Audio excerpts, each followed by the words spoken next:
There is a country called China, which has 1,300,000,000 people, which is organized, which has a plan, which will continue to develop, has the resources, the human resources to develop that plan and make it happen, and they will be a factor. And the US is going to have to adjust its positioning and give China the place that it deserves in the world. I think that's what's going to happen over time because that's what makes sense, and it makes sense for America too. Because one of the things that I've been very proud of, at least in our involvement in this country, is that, you have a sense that you're contributing to more than just a business interest. To take 1/5 of the world's population and to elevate it out of poverty when people were starving and people were dying. And, they're feeding these people. They're educated. They may not have every freedom that we have in America, but let me tell you, compared to just being able to talk about Norman Bethune, it's unbelievable what has happened here. It's a seismic change. And that's why people have supported what's been going on here.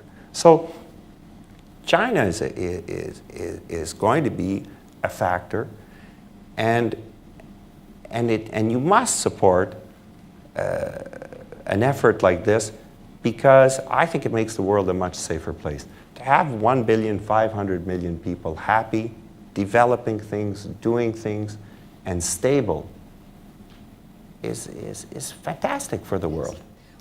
There are very few Western people that have taken the time to really understand China and really take the time to develop the relationships where there is confidence. Canada's done that. They really have done that.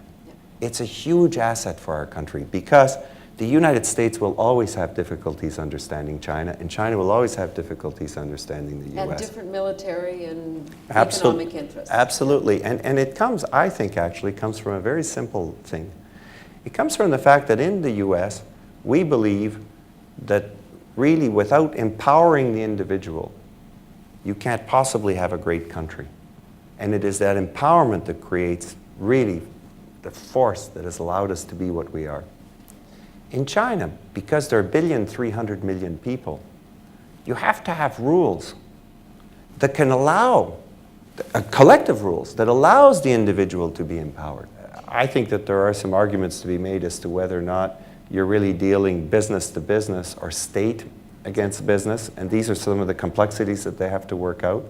But I think that over time, if people listen and there's an open-mindedness, I think having economic ties and I think having government ties with a nation that is doing what it is doing, such as what China's doing, I think it would be a huge mistake for Canada not to be engaged in both ways, both economically and politically, because they're going to be there.